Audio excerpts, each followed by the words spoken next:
মেহেরপুরের গাংনী উপজেলার সাহারবাটি ইউনিয়ন বিএনপির সিনিয়র সহসভাপতি মুকুল হোসেনকে গুলি করে হত্যার চেষ্টা করেছে দুর্বৃত্তরা।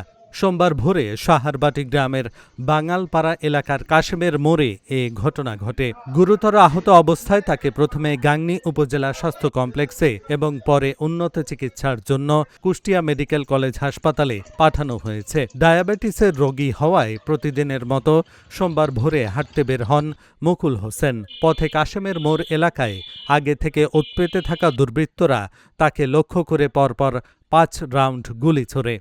এতে তার বুকে, পিঠে ও হাতে গুলি লাগে।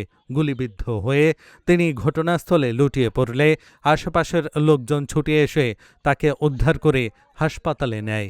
চিকিৎসকদের বরাত দিয়ে জানা গেছে, তার শারীরিক অবস্থার অবনতি হওয়ায় তাকে কুষ্টিয়া মেডিকেল কলেজ হাসপাতালে রেফার করা হয়েছে। প্রাথমিকভাবে ধারণা করা হচ্ছে আধিপত্য বিস্তার কিংবা পূর্বশত্রুতার জেরে এ হামলার ঘটনা ঘটতে পারে। তবে হামলার সঙ্গে কারা জড়িত তা এখনো নিশ্চিত হওয়া যায়নি। শব্দ পেয়েছি আমি, এখন কিসের শব্দ হবে ওটা বলতে পারবো না। গুলির শব্দ কি গমের শব্দ? হ্যাঁ, ওদের সব খাম টাম হয়ে গেছে, এখন তো সব খাম হয়ে গেছে। ওর ৫টার আগে যখন আমরা নামাজ পড়তে যাই, ওই সময় উনি ৪ থেকে বেরিয়ে আসে। আমাদের সাথে প্রায় প্রতিদিন দেখা হয়। আমি নামাজ পড়তে গেছি, নামাজ পড়ার পরে শুনছি যে নাকি যে মুকুলকে বম মেরেছে। কি কারণে তাকে গুলি করা হলো এটা আমরা এখনো তার হদিশ পাইনি। ও ডায়াবেটিসের রোগী, প্রতিদিনই ফজরের নামাজ পড়ে, সে মর্নিং ওয়াক করে। এই সময় তাকে উৎপেতে থাকা কে বা কারা গুলি করেছে। ২০ তারিখ সকাল ৫টা ২০-এর দিকে আমি একটা পেশেন্ট পাই। পেশেন্টের মাল্টিপল ল্যাসারেটেড বন্ড চেস্টে এবং আপার ব্যাকে।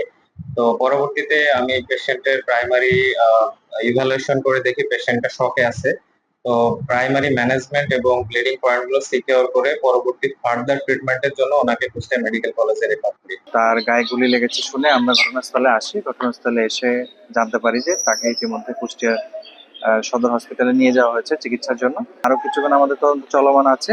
তথ্য পেলে আমরা এবং অভিযোগ পেলে আমরা পরবর্তী আমাদের যে আইনগত ব্যবস্থা সেই ব্যবস্থা আমরা করব।